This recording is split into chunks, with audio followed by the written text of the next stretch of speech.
I just want to welcome you all to our Careers in Peacebuilding Talk Story series. My name is José Barzola from the Matsunaga Institute for Peace at the University of Hawaii at Manoa. Our talk story today is on Peace Corps service in Ukraine from 2010 to 2020 with Mackenzie and Rachel Savereux. And we moderated by myself today, José Barzola. Thank you for joining us today to learn about the journey into the profession. Our event today is co-sponsored by the Return Peace Corps Volunteers of Hawaii chapter, RPCVHI, who are dedicated to continuing the spirit of Peace Corps. They volunteer their skills and knowledge, endeavoring to make a difference through community service. They share their rich cross-cultural experience to communicate positive imagery of people, cultures, and countries. They gather to serve, have fun, and enjoy their shared experience. RPCVH Hawaii accomplishes its mission through volunteer events, social functions, education, advocacy, and networking. You can learn more about them at www.rpcvhi.org. I'll put the link in the chat a little later. Thank you so much for joining us today to learn about Carolyn Mackenzie's Peace Corps service in Ukraine from 2012 to 2020 and Rachel Savereux's service from 2010 to 2012. Carolyn will speak about training, healthcare security, her assignments, living arrangements, her region of service that unfortunately was stolen by the rise of Putin's regime. A little bit more about Carolyn. She's a retiree, Return Peace Corps volunteer who holds a BA in social work from the University of Wisconsin-Madison. She was born in Illinois, has lived in Pennsylvania, Italy, Rhode Island, Florida, California, Singapore, Belgium, Ukraine, and now Hawaii. She has been fortunate to travel extensively to Australia, New Zealand, Africa, Southeast Asia, and India, and Western and Eastern Europe. That is amazing. I imagine you have a really nice map somewhere in your home with lots of pins on it. Where to go next? Since Carolyn has lived overseas and all around the US, her work resume is rather diverse, from tennis coach in Italy to US State Department, dependent hire in Singapore, shoe company representative in Belgium, small business owner in San Diego, and Federal Cancer Center grant writer at the Morris Cancer Center in San Diego, and also at the City of Hope in Pasadena. Carolyn joined the Peace Corps at the age of 62 and was sent to Eastern Ukraine in the city of Lugansk. She learned the Russian and Ukrainian languages. After Peace Corps service, she moved to Oahu and is currently the president of Return Peace Corps Volunteers Hawaii chapter organization. If there are any other returners who are not connected to the organization, I highly recommend reaching out to them. Our other special guest is Rachel Savereux, who was a youth development Peace Corps volunteer in Ukraine. During her time in Ukraine, she worked at her Rayons County Center for Social Services. I worked alongside fellow Ukrainian social workers. Rachel implemented after-school programs such as Film Club, worked with disabled youth, and starting an art therapy program. Finally, she wrote and actually received a PEPFAR, which is a President's Emergency Plan for AIDS Relief grant that supported the education of 35 health teachers in Ukraine, in the Oblast state, in how to be qualified facilitators of HIV/AIDS curriculum for their students. Rachel's experience in Ukraine was unique in that she was accepted into a close-knit group of childhood friends and remains in contact weekly with both my social work colleagues as well as close friends who are still living there today. She's originally from Seattle area and has a bachelor's and master's in social work and is working towards receiving her clinical license this winter. Early congratulations. I mean, winter's almost done, so no pressure there. You're going to be great. But to get us started, I'm going to turn it over to Carolyn. Okay, aloha. What's really cool, if I just see the numbers of people here, Jeffrey, aloha. Jeffrey served in Ukraine too, a little earlier than I did. And Tondalaya lives on the Big Island. She's one of our members. And Alan Kusanoki is checking in from Michigan because he's a board member. And he's also, if it's just a small group, he's Peace Corps Rotary. He's our partnership for Peace Rotary person. So he's awesome. And then I'm afraid I don't know where Karen's from, but aloha, Karen. And if you want, I can share my screen and just, if it's such a small group, Jose, probably some of my pictures, Rachel and Jeffrey may reminisce a little bit about Ukraine. And we've all served, so pipe in if you want.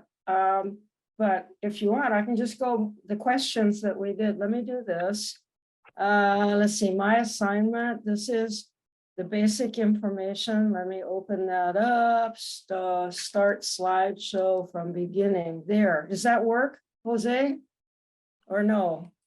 Not currently, but it's quite okay. I just want to let the audience know I did make it. So if you want to mute yourself and share anything, you definitely can. How about I can try to get up the slides on my end if you like, but maybe I can start off with asking you a question first, Carolyn. Yeah, no, go If you could ahead. share a little bit about what was your biggest takeaway from your Peace Corps experience? Well, my first three biggest takeaways, because when we did this before, the first was I was really lucky to live in the United States. And I realized that, A, because I've lived overseas for 10 years before Peace Corps. But when I was in Ukraine, I worked with the people with disabilities. And you do not want to be disabled in the post-Soviet world. And as an able-bodied person, just walking the streets of Lugansk was a challenge. And in winter, when the snow was 12 inches thick and it turned to solid ice, you had to have walking sticks. And I took my hiking sticks that had picks, and they don't shovel the snow, they just throw black stuff down. And then when it melts in the daytime, it freezes in the winter. So that was like, oh, wow. And then I looked at what my disabled friends had to go through. Their wheelchairs didn't fit going upstairs. There were very few sidewalk ramps. They had to live on the first floor of an apartment building because their wheelchairs did not fit in an elevator. And you had to climb the stairs to get to the elevator. So many things that we take for granted in this country. You're really lucky that you are here. So that was my first takeaway. And the second takeaway was that I could do just about anything. I had a kitchen that was probably 5 feet by 6 feet, and I could serve 28 people for Thanksgiving in my little tiny apartment in Lugansk. So you can do anything if you put your mind to it. So those are two of my big takeaways. I mean, it was fun, it was challenge, but I'm so lucky I'm from here. I am so lucky I learned about that side of the world. And I've also learned a lot more about me. Thank you, Carolyn. I'm having a little bit of a longer time lapse to be able to upload the PowerPoint, but maybe Rachel, could I ask you a similar question? What was your biggest takeaway from your Peace Corps experience? It's always a hard question because it's like trying to take 2 years into, 2 words, I think just the experience of social work, like having some experiences within the social work profession in the United States and doing like kind of a cross-cultural experience in Ukraine, that just the similarities of the work that's being done. There are a lot of struggles, like Caroline explained, like with just access to services, but the heart and the people with the core of social work values are there. And if there were the right money and avenues, like the whole world would be a better place. But there are people there that have that heart and desire for a career path like that. So that was a huge takeaway from me.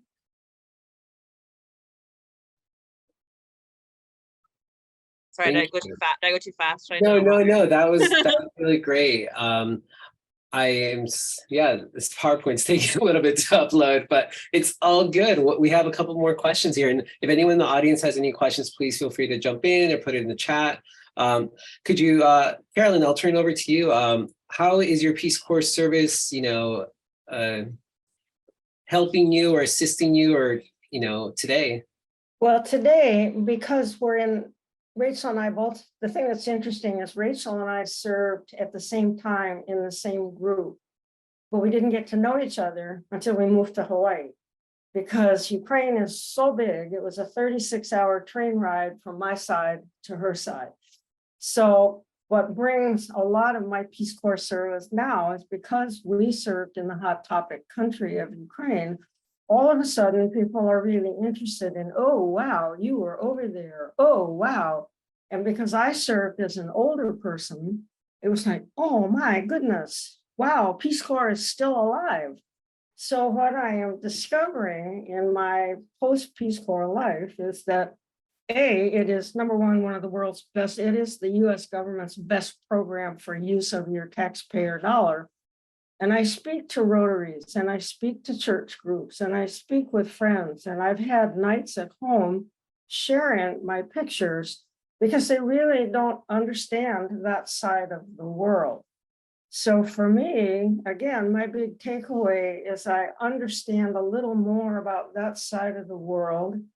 The war, sadly, has brought Ukraine to the forefront, but for me, what I see is it's been a unifying factor for the Western side and the Eastern side, which have been very different in their backgrounds, but they are now together really working hard for their Ukrainian self.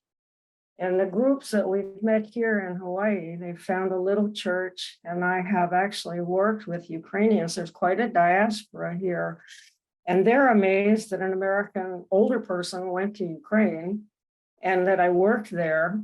And B, they're all speaking Ukrainian. So it's like, oh my goodness, I have to brush up on my languages.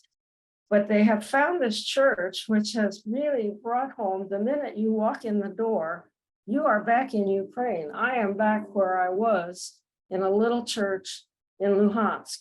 So it's fun to relive the experience. Yes, there were some very tough parts, but Ukraine, as Rachel said, they're bringing the women, the people, they try and they are working so hard to move forward. And in some respects, the war, as much as it's tearing the country physically apart, it has unified the people, I think, in a real Ukrainian, we are going to win. And they are going to win. Thank you. What about yourself, Rachel? How has the Peace Corps service helped you out today? You're muted right now, by the way. Well, if you've ever talked to me for more than 5 minutes, you'll have known I've lived in Ukraine. Because like till this day, you know, it was over 10 years ago, and I still talk about it very frequently. It had a huge impact in my life. I finished service when I was 25 years old, like fresh out of college when I went to Peace Corps at 23, and so I finished at 25. And I just remember the feeling of like, I think I peaked. Like, what else can you do? Like, that's like, it was like a huge and like the most amazing accomplishment I feel like I've ever completed. But I think what I carry with me to this day is going to be like the importance of like flexibility and adaptability. Like that's all you could do living there and being immersed in a completely different culture than your own. Just taught me to really just go with the flow, like surrender all of my control, which I mean, being back in America for 10 years has snuck its way back into like a way of being in my life. But yeah, if I go, like I oftentimes try to go back to the basics of remembering what it was like living in Ukraine and kind of going with the flow and being flexible and adaptable. And that's who they, you know, the more we can talk about like present day Ukraine, I mean, that's just who they are as a people too. They've had to be flexible and adaptable, you know, generations through generations of their experience and lives in Ukraine because of being constantly at war they always are. It's always the country that's going through turmoil.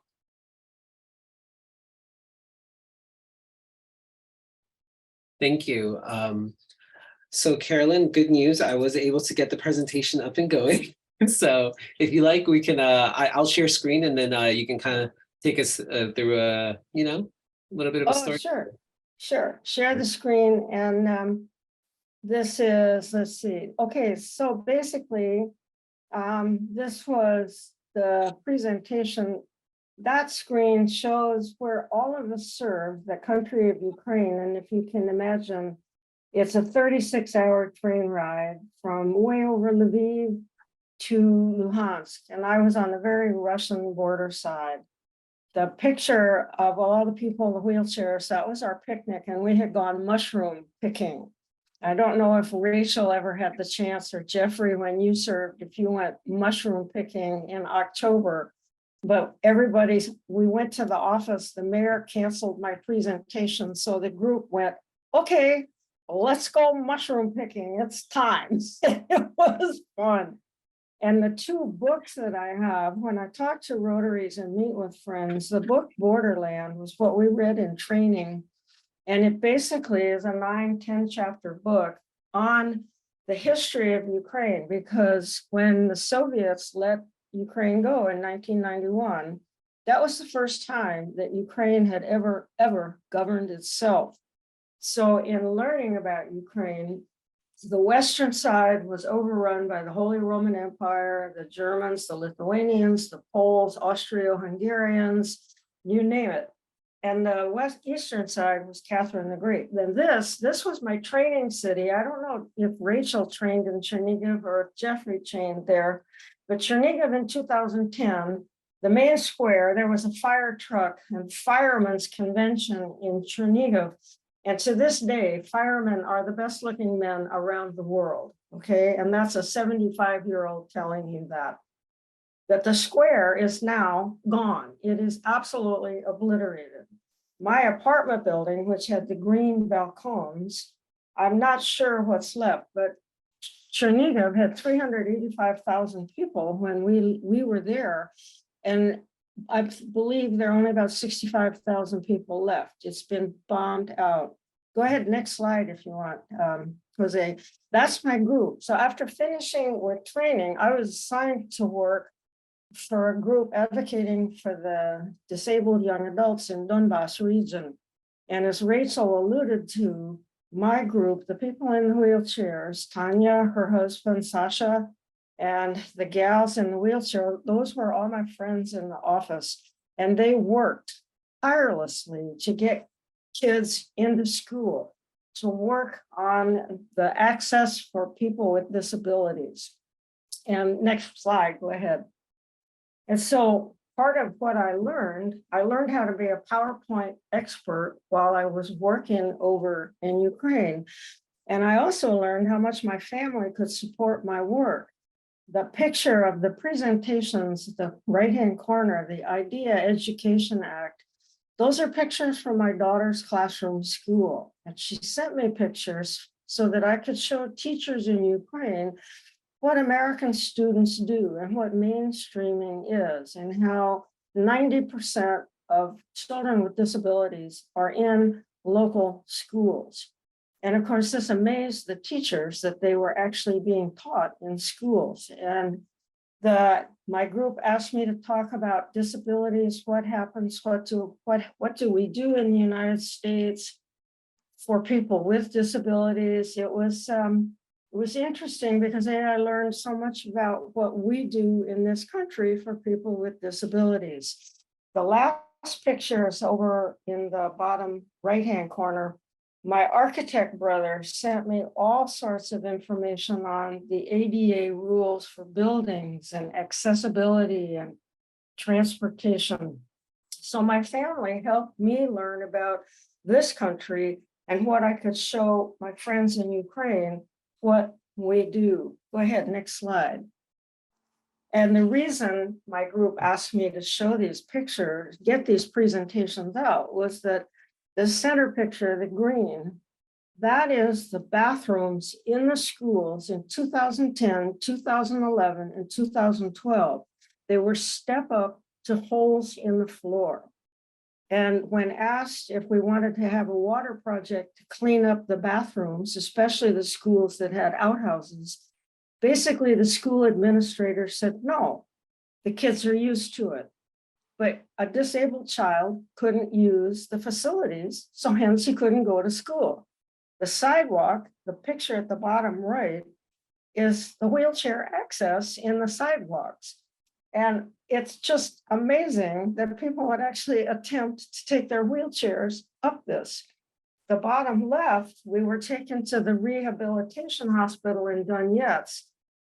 And believe me, the rags tie-in to the equipment had rags and old stuff, and they were very, very proud of this hospital.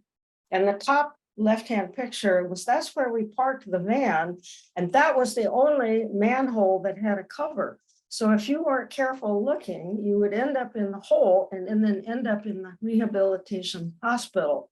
So for me, the reason they asked me to do so many presentations was to show the their colleagues what the rest of the world does for their disabled citizens. Go ahead, Jose. And then for me, this was a major success. Sasha, the child in the middle, and his twin brother were playing soccer in their little side street. They lived outside Luhansk. And a drunk driver killed Sasha's brother going down the street and put Sasha in a wheelchair. So all of a sudden, Sasha went from being an able-bodied child in school to not being able to go to school. And my organization worked with the principal, the picture on the far left, and the school administration in Luhansk. And Sasha was able to finish the school and graduate with his class in June of 2012, just before I left. And it literally, it takes a village, but Sasha was living proof, and with my group, that you can change things. And Jose, anytime you want to stop and let Rachel pipe in or anybody else, let me know, okay? But go ahead, fire away. I just And have, this was, I just have to say thank you so much. This is like a very powerful and insightful presentation into what life, was. Yeah. well, I found, Please go ahead. and the thing about this one, this is the one that got the school teachers and the parents absolutely like, oh, wow. Because the little boy in the upper left corner, Andrew, was, and that's my daughter fixing his little bag. And this is like 2010. Andrew has epilepsy. And the picture below him is that the school bus drivers are trained to help kids with special needs. And what got the teachers and the families and the parents was the fact that we have school buses that can get these kids to school. Because the far right picture is my two buddies, my work colleagues, who had to keep loading chairs into buses and transportation. There was no lift. So they were like, oh, wow. And then this is you. Rachel and probably Jeffrey would attest how much Ukrainians love music, art, and festivals. So the kids with disabilities had their festivals, and I would go and take pictures. And this was at one of the orphanages that I believe has been in the news. I think this area, Kremenishka, is gone. But these were children that learned to sing and dance and perform. And as disabled children, they had no fear getting up in public and doing. And the Global Fund for Children, the sign you see in the bottom right, Global Fund for Children awarded my group when I was there in 2010. We got a grant for $6,000 to help with arts and activities. And the thing that's cool, because I still hear from my group, is that Global Fund is still funding my organization. And they have sent blankets and gifts during the war to the disabled in Lviv. So there's a real tie, Global Fund and my group. And I'm so glad I could put that connection together. The master class, the art, so this was tons of fun. And I still have the pictures at the bottom, the Valentine, that's all paper mache. I still have those articles here on my desk at home. But we did a lot of physical therapy with the kids. Instead of just paint by numbers, sit down and here's a piece of paper. We let the kids make magnets out of, I was a Play-Doh expert. We painted them, we made magnets for Easter, magnets for Christmas, magnets for Valentine's Day. And basically the paper mache, the bottom picture, was all the leftover Peace Corps paperwork, flour from the supermarket, and beer bottles and water bottles. So I was able to recycle and upcycle and teach the kids about recycling and have some fun at the same time. And the eggs, the Ukrainian Easter eggs, are lovely. The kids couldn't do the intricate designs, but they could paint and make their own form of pisanka. So that was Caroline's version of a Ukrainian egg. This was fun. I had to work with young adults teaching them English. And I'm not a teacher. My daughter was a big help. We had Scrabble letters, we had bananagrams. And the coolest thing about teaching these kids, they showed up every Friday at 2:00, every Friday. And the bottom right picture, you see the group. Anton in the blue shirt, Katya 1, Sasha, Katya 2, and Olya. A friend took over my group and kept teaching those children every Friday until the war started in 2014. And I'm really, really happy. They keep sending me pictures. I don't know where they are now, sadly, because of the war. But I really felt like me, not a teacher, we could do something positive. So far away. Yeah, that was wonderful. Those kids were great. So next slide, I think. Then, oh yeah, this was fun. Peace Corps, we're assigned to do a project at 60% of our time. Then we can have secondary or third projects. So my secondary project after English club was I ran a cooking club. And we could speak English, Ukrainian, and Russian. And we met once a month and we would do Ukrainian food or American food. In the pictures that you see, the pancakes or the blini, in Lent for Ukrainians, the week before Lent starts, our Mardi Gras, their pancake week, they eat all the flour, eggs, milk, everything up, and Ukrainians become basically vegetarians during their Lent, their post. So we had a pancake cook-off, and we had blinis against American buckwheat pancakes because I could find buckwheat, Richka, grind it up and make pancakes. And we actually found maple syrup. So we had a cook-off. And I'm happy to say that the American buckwheat pancakes were devoured before the blini. But my group, all of them, I hear from many of them, many have left the country, but are working hard to send money back to take care of the families and the soldiers that are fighting. Their pride is really, it's amazing. To this day, I hear from them and many of them have raised close to $25,000 sending back to their country to do what they can to help. So it was a fun group. We wrote a cookbook. And then what made Ukraine for me, Kyiv, shashlik, barbecues. We'd have to build our own barbecue every time we'd go to the park. The Friendship Arch up in the middle. And I understand in doing research that they were going to tear it down because it was built by the Soviets in the 40s. And now it's left as a monument to those who have died in the war. The markets outside, wonderful summer markets. Tomatoes were 4 cents a pound, beautiful tomatoes. Train travel was interesting. It was the way to get around for $40. It was a wonderful, get your bunk, get your book, take your picnic and go from there. And then there was the ice. I think that's why I'm in Hawaii now. And this again, the children in school, the outfits, the thing that's cool, the picture of the children with the balloons, the little girls, the little pom-poms in the hair. When you look at the old school outfits from the era of Lenin, it was a black skirt or a black jumper and a white blouse. And these are the first bell and last bell uniforms that you see the Ukrainian children wear. Eggs piled up. When I sent this picture to my daughter's classroom, all the kids were worried that the eggs might break.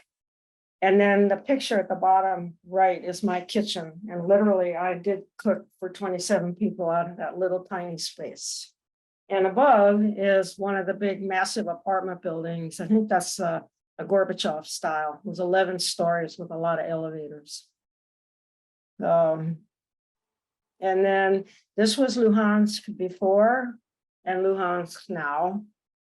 And the park with the water fountain, every Sunday in the summer, the Luhansk Symphony Orchestra would come out and we would have concerts and everybody would come dancing. Oh, it was great. It was right across the street from my apartment. It was fun. It was good fun. Yeah. And then Kyiv, then the motherland statue, Kyiv now on the blackout. And the Lavra, on the picture on the left-hand side, the monasteries, that's all part of a huge UNESCO World Heritage Site that sits on the hillside above the Dnipro River. And there are a number of monasteries. There's a beautiful, beautiful spot. And you can walk all along the top edge, all the way to the motherland. It was a cool spot, lovely. So, and then sadly, when I talk to people, the Luhansk library, left corner, is now gone. That's where we had English club, and that was bombed out in 2014 at the beginning of the war.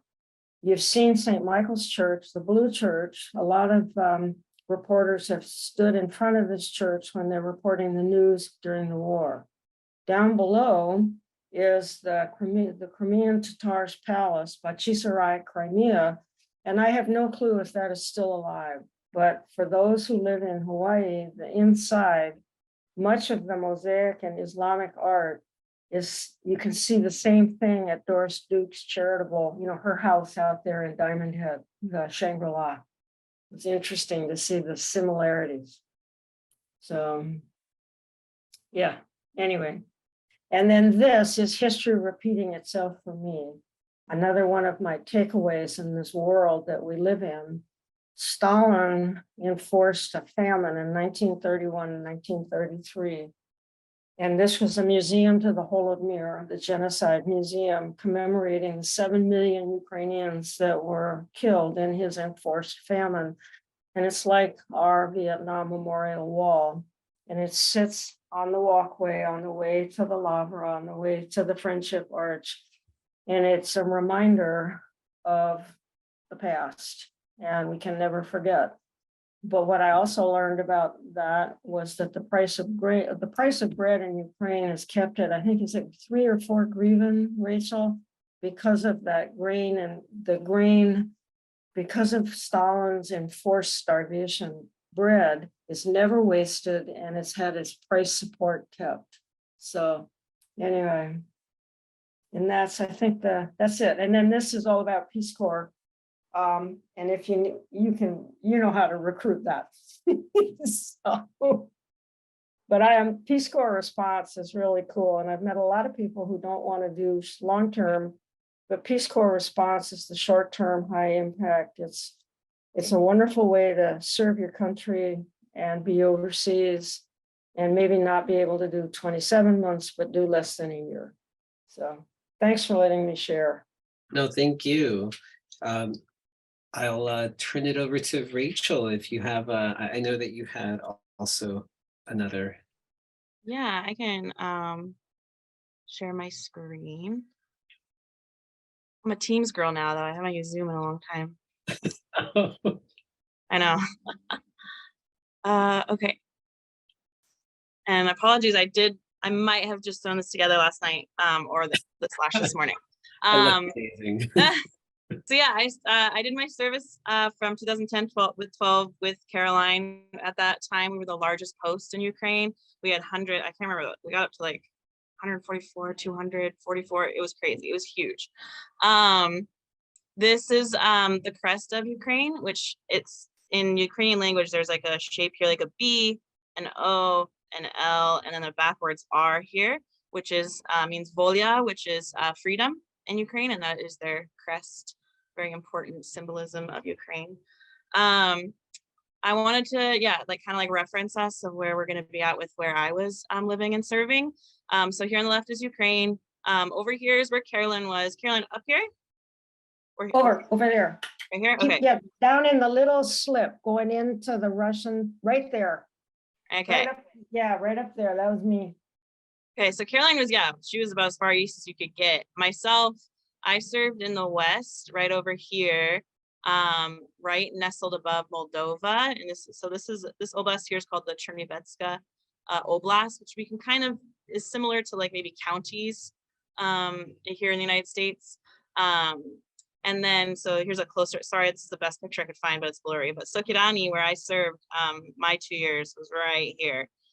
Literally like a half a kilometer in each direction towards the border of Moldova.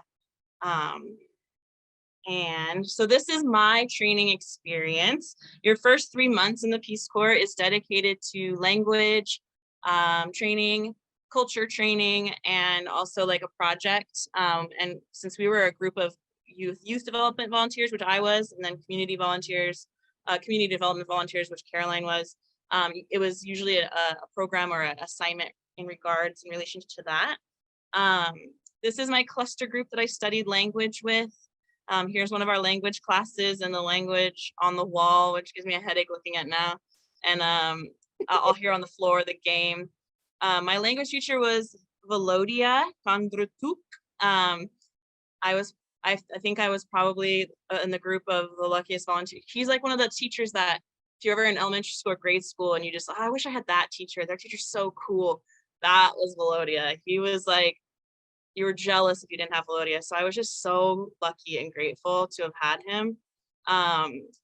His current status and update, he was able to have his family. We, as a network, were able to get all together, and his family was able to flee to the United States. Men couldn't leave Ukraine as of right now due to the rules that Ukraine has put up regarding the war.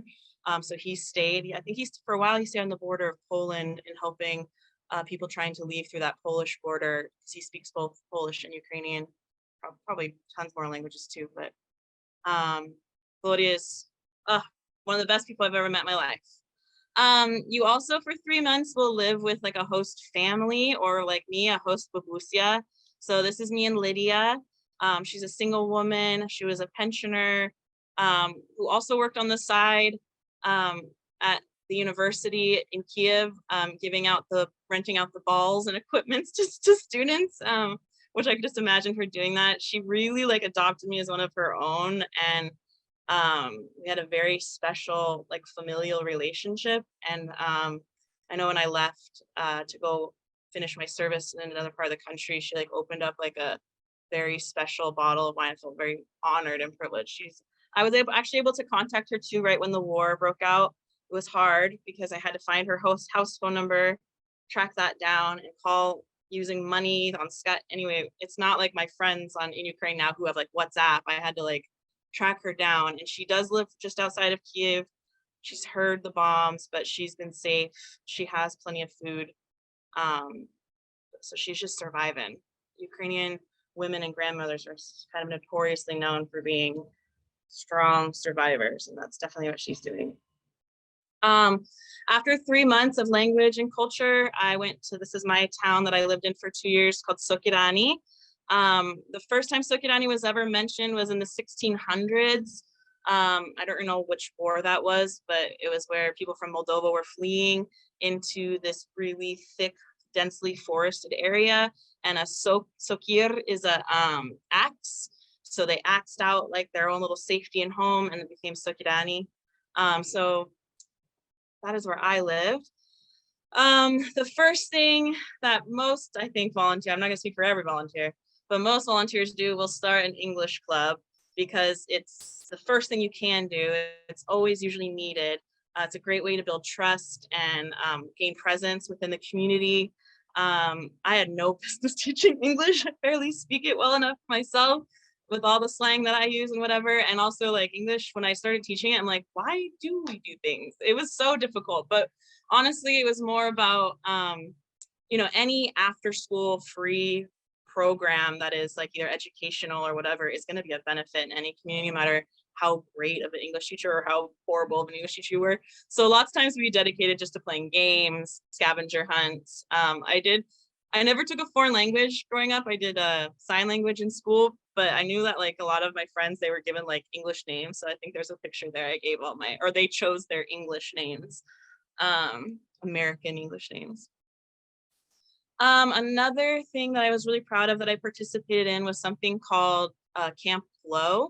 Camp Glow was a program that was started by Peace Corps volunteers a while ago. They basically created a curriculum, and then within like the Peace Corps networking system, you can adapt that curriculum and use it within your community. We used it in Chernivtsi, which is like the kind of the head of that little turkey wing area where I live, so like the big city. And most of the people, you only could have joined if you knew English. That was just the parameters of what we were able to do at that time. It would have been nice if we had more time to plan it in like the Ukrainian language, and could have had it maybe in the villages where people don't speak English as well. But this is just what we ended up doing. So I think we had like around 27 girls. some of the topics, like in this picture up here, it's just called like, what is abuse? Domestic violence is fairly prevalent, very prevalent in Ukraine. There's a really interesting divide of demographics where there is nearly twice as many women as there are men in Ukraine. So women, I kind of think, I don't know if they don't fight over the men, but it's very limited, and men have kind of like their pick of because there's just so many women, and I think a lot of that has to do with war, health, alcoholism. There's probably like a lot of factors that lead into that that divide, but I don't know, just a lot of putting up and dealing with abuse and socially accepting abuse, I think kind of comes from that. They just kind of like deal with it. It's like a way of surviving. The girls created a bill of rights, and my favorite one that's on here that I wouldn't have known or maybe put on there was to decide when to have children. I thought that was really powerful because Ukrainian women very commonly, especially like maybe more in the villages than maybe in the big cities, but tend to get married. I was 23 and they were like, what's wrong with you? You're not married, you're single. Like they thought they came up with every excuse as to why maybe I was not married. Yeah, but generally very young is when women tend to get married in Ukraine. So I thought that deciding when to have children was really powerful statement they came up with. Like Caroline, I also worked with at the center, and I did see a center for disabled youth, and I did see a question that that someone put in the chat about, the visibility of disabled youth within Ukraine, and that there's obviously a large issue with the disabilities, whether it's like access to like ramps, and the how I experienced it, and my experience was going to be a lot of orphans. A lot of children who were disabled were given up because the financial hardships that families already faced, and then they were going to face even greater with having a child with disabilities. So a lot of times they were given up, put in orphanages, or put in homes like these that I worked in my Rayon center. So what I did is I just noticed that in doing kind of like a needs assessment and a couple of my visits at this facility was that they had no access to art supplies, and how enriching art is. And art therapy has always been like an interest of mine, by no means a profession, more of just a personal interest.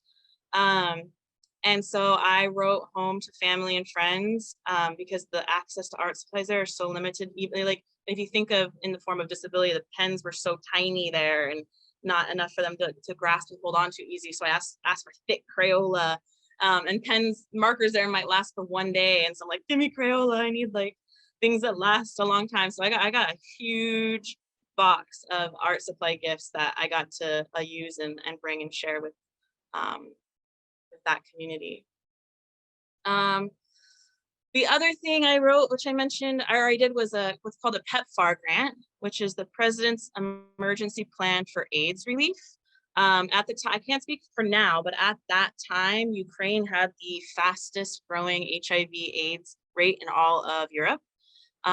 Intravenous drug use being going to be the biggest factor in that. And the level of education and stigma is shocking. That was a shocking comparison that I learned. Many of them still believe in sharing towels and glasses of water. Things like that are going to be ways to transmit HIV/AIDS. So we wrote a grant.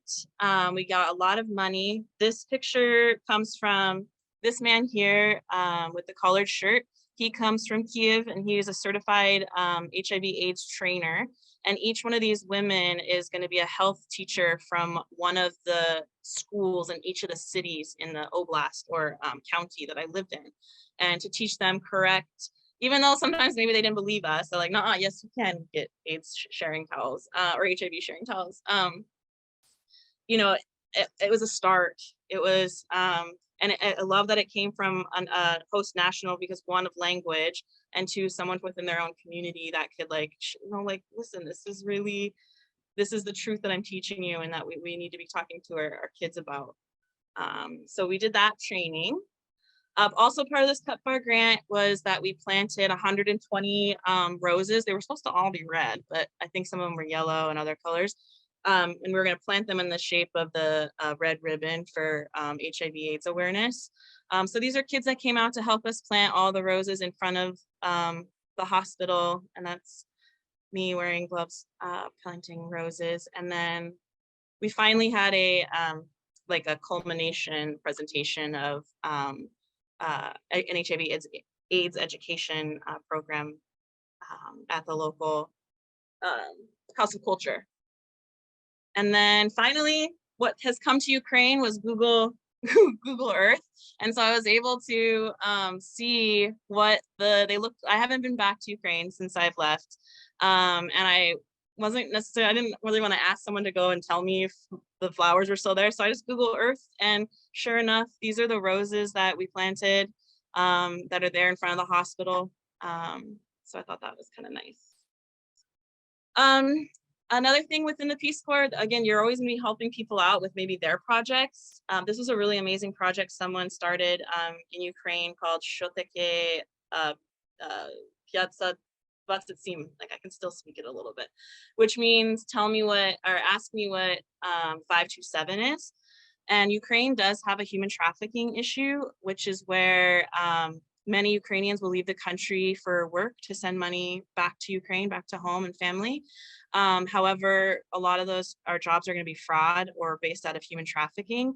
And so this program that was developed by a Peace Corps volunteer was a phone number where if you picked up the phone in Ukraine and dialed 527, you would get to a nonprofit that would research whatever job maybe you were looking into, like, hey, this person just offered me this job. Is this actually a legit business, or is there anything that you can, or how scared should I be of this? Just to try to help educate and keep people safe from human trafficking. So this is us going around the streets doing some activism. I guess we had to do signs. I think sometimes we did things a lot of the Western way, of how Westerners approach like activism, and we definitely got a lot of looks. This is, I think, more of that, more in the bazaar, which is like the market, walking around, trying to get the word out to call that number if you needed. Caroline, you mentioned mushrooms, and I have pictures of mushroom picking here. Of course, this day was supposed to be a day where I was giving a huge speech or whatever in this camp, and then there was mushrooms. So the day ended with, we didn't do anything but mushroom pick all day instead. Because Ukrainians, after living in Hawaii, one of the similarities that's really cool that I thought about and reflected on is the connection to the Aina and the earth there in Ukraine. They all know what is edible, not edible. Yeah, they're survivors and they eat off the land, and it makes sense with their history with war and famine and things like that too, I suppose. But I was also definitely like the weird Western American girl, like she doesn't know anything about like plants and what she can eat and not eat. I put some of these pictures. This is my work culture. This is was my director, and this was the accountant in the office, and they definitely became not just work colleagues but family. I still keep in contact with them to this day. Our town got a pizza place, which was like someone that went to go live in Italy for a couple of months came back and was able to make pizza, because pizza in Ukraine is usually ketchup and mayonnaise, and this was actually like sauce and pepperoni. And yeah, these are some of the amazing women doing social work in Ukraine. This is also work culture in Ukraine, which is different and something to adapt and get used to. And maybe it's not everyone's experience, but for sure is a big experience in Ukraine. They find a reason to celebrate and drink for everything. So this was, I know this party specifically was for Svetlana's daughter's name day. So we had to drink champagne at lunch for that. I remember it was a library day, and I went to go teach my English class at the library club, and they were drinking glasses of wine, and I made the mistake of not having eaten that morning. And from then on out, the rest of my service, I made sure to have breakfast every day, because you just don't know when you're, and you don't have to drink. Obviously, they do teach us in the culture part of the training how to refuse drinks, because it is such a huge part of their culture. So there's time dedicated and how to handle that. But I was a 23, 24-year-old girl. It was also a part of my culture at that time. So that wasn't a struggle that I had to deal with. I embraced that. This is just some of the pictures of my friends that you had mentioned that I'd said that embraced me. This is a holiday around Easter. I forget the name of the holiday, but they basically jump in the cold water. It's a water blessing holiday. You can bring your water to the priest and he'll bless it and clean it. they're crazy. And it's also good for your health, so they say. So, and warming up their toes. More cultural exchange with my friends. This is, I think, just as big as, you know, Caroline said, 60% is on programs. A lot of mine had to do with the social group that I was able to create with my friends. I brought sriracha, which a couple of my friends that are from both Ukraine and have Kazakhstan that have a little bit more of a knack for flavor really liked the sriracha. And I also taught them how to eat tacos, which of course, you know, you got to bend the neck to eat the tacos. Today, this is Dennis. He's currently fighting for Ukraine in the military, as is this Dennis, another Dennis. And then the other one I still talk to very often is Ira, and she works in tourism, which basically is like teaching kids how to rock climb and row boats and whatnot. And they've actually set up a camp for the kids in Irpine, and I can't remember the name of the other one. So basically, the worst scenes we've seen come out of this war, of what's happened to the children and their families. They get to go to this camp for free and be kids and have fun, and it's way out in the west, so they're far away from any like thoughts or remnants of war. And I think that she works for this amazing organization that does that for those kids. Ukrainians love going out into the nature again. Like she said, doing shashlik, which is like barbecuing, playing cards. That was definitely my favorite highlights of Ukraine. She talked a little bit about the famine that took place. I think that's part of the reason why food is always presented like this in Ukraine. It's so amazing. When you have someone come over, you take every single thing you have in your refrigerator out and it's on the table. And I used to eat like that for a while. Like people were like, why are you taking everything out? The pickles, but that's what they do, because they want to always be feeling like they're coming from a place of abundance. Because when you came from a place that, you know, suffered famine and genocide, food is very important, and sharing meals is very important. And here's some of that like ceremonial bread. I definitely felt after living there for a while, if I ran out of bread, I could sense it. I'm like, I gotta go to the store like now. Let's see. This is all the people who ended up finishing service. There's Caroline, there's me. And this is me waving goodbye to Ukraine as I'm about to hitchhike through Hungary on my way home. And then I just wanted to mention, this is our friend Christopher Miller, if anyone's interested in following.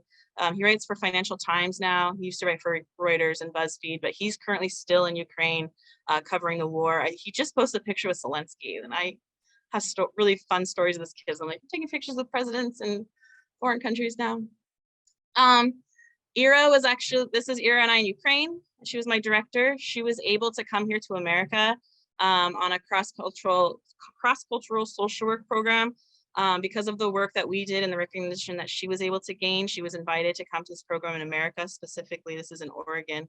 And I got to go down and visit her. She got to see the ocean for the first time. And it was kind of like this full circle moment for me for my service.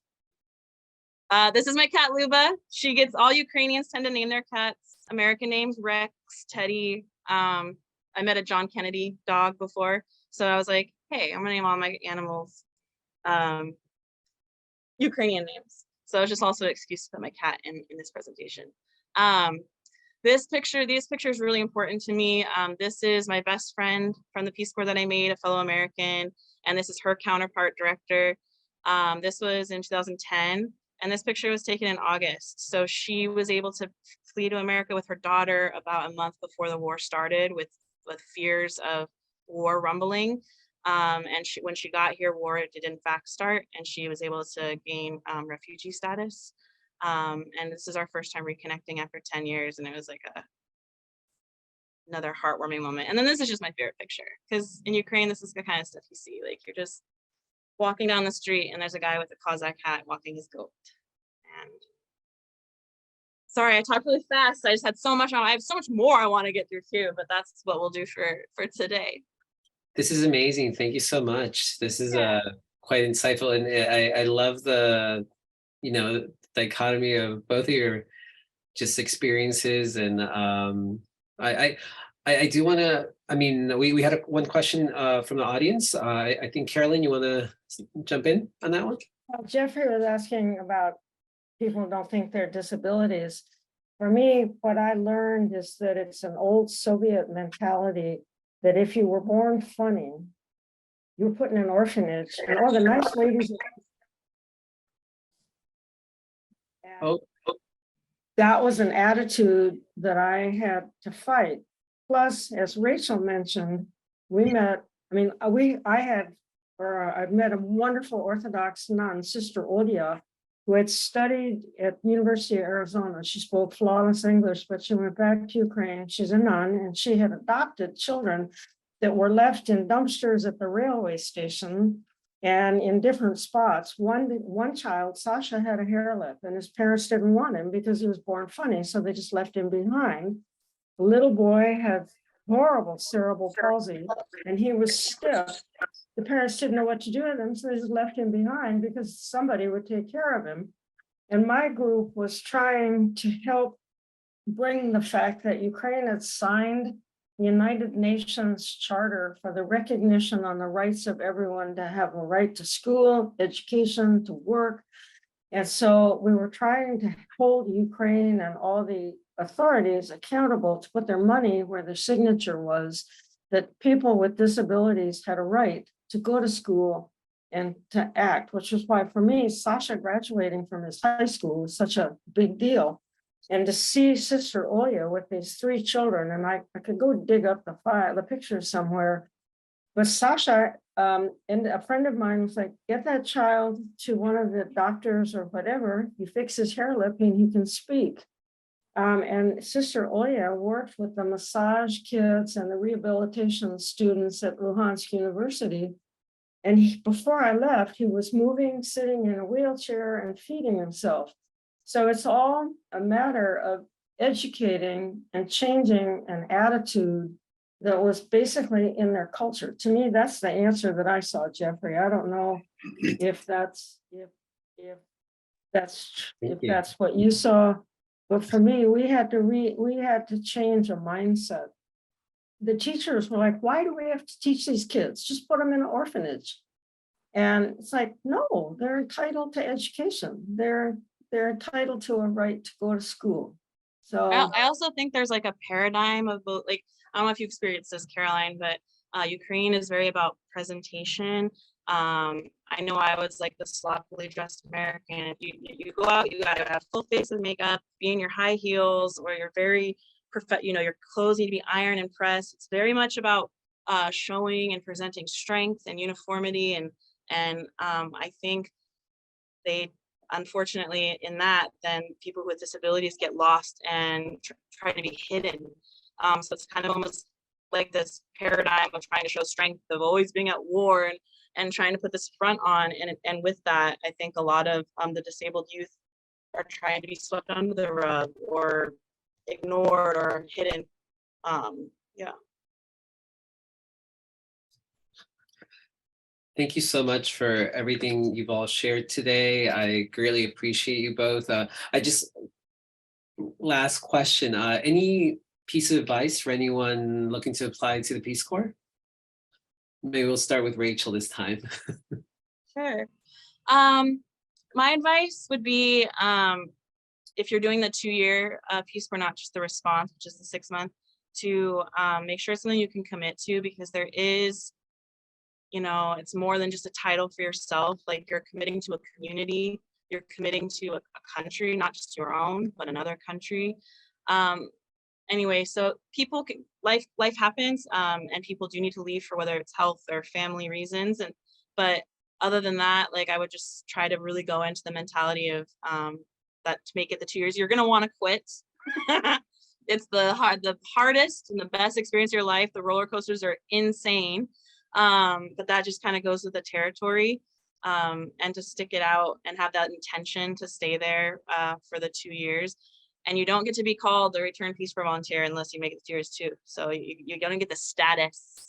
And there's a great benefit. I mean, to this day, there's this community, and I can travel to almost any country or state in this world and get on a Facebook page and find a volunteer. And there's already this camaraderie of like family, of like, hey, you were crazy and went to a developing country for 2 years too. Yeah, like, even if you're very different or don't agree, people will open their, their house to you or their resources to you. So it's a great community to come back to as a return Peace Corps volunteer. So yeah, I would just say make sure you can make that to your commitment when you're applying, and to keep pushing through. You usually get in if you just keep pushing and applying and fixing the application. Like, have hope that you'll get accepted. Thank you, Rachel. And then yes, Jeffrey, thanks so much for that tip on contacting a Peace Corps recruiter, because as you stated, Peace Corps traditionally accepts about 50% of all applicants if you work with a recruiter. So this increases it up to 55%. So yeah, I completely agree. I mean, it's you're probably going to lean on someone you have a prior relationship with. I think the Peace Corps prep certificate's another option. But Carolyn, you want to take it away? Well, for me, do it. Peace Corps was not on my agenda, but I was stuck in a traffic jam, 6.5 hours on a California freeway, and on the public radio station, there was an advertisement. Peace Corps wanted senior citizens. Why should you retire when you could still serve your country and maybe make a modest stipend? And I went, I can do this. I've lived overseas 10 years. I speak 3 languages. I wouldn't have to drive a car. I went home, I vented, I applied to the Peace Corps, totally forgot about it and went back to my 90-mile work commute. And 6 months later, I was asked to interview and was one of the last era volunteers of, this is where you're going, this is what you're doing, do it. As Rachel said, do it. It's a wonderful, interesting, tough experience. You get your geography about the world straight. And one of the things that I was telling the kids we were recruiting at UH is just to remember that you represent the United States of America overseas. And the few serious rules that Peace Corps has, you have to follow. Because you do represent your country, and Peace Corps is taking care of you, your health, your security, etc. But the flexibilities that you're given with your job, the opportunities that you can do to help, it is so worth doing. And our group of 78 that went to Ukraine in 2010, 35% of us were over the age of 50 and had answered that ad in 2008. So it would behoove the Peace Corps to look for some of us older types again. But no, seriously, my advice, think about it, be flexible, be honest, and be open. And you represent the United States, you represent your country overseas, which is a gift, because we are basically grassroots ambassadors for who we are on this side of the pond.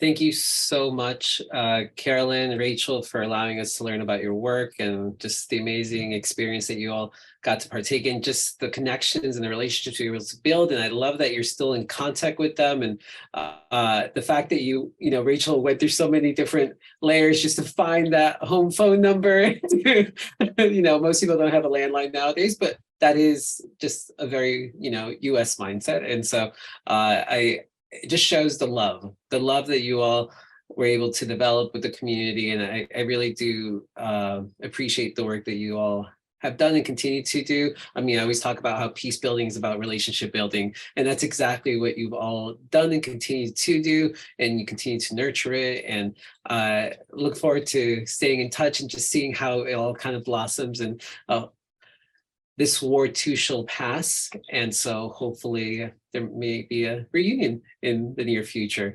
And thank you for your kindness and leadership to, help us explore the journey into the profession. Last but not least, I do want to thank our audience today who's joined us today. We appreciate your interest and support in joining us to learn about our careers in peace building talk story. Thank you so much, everyone.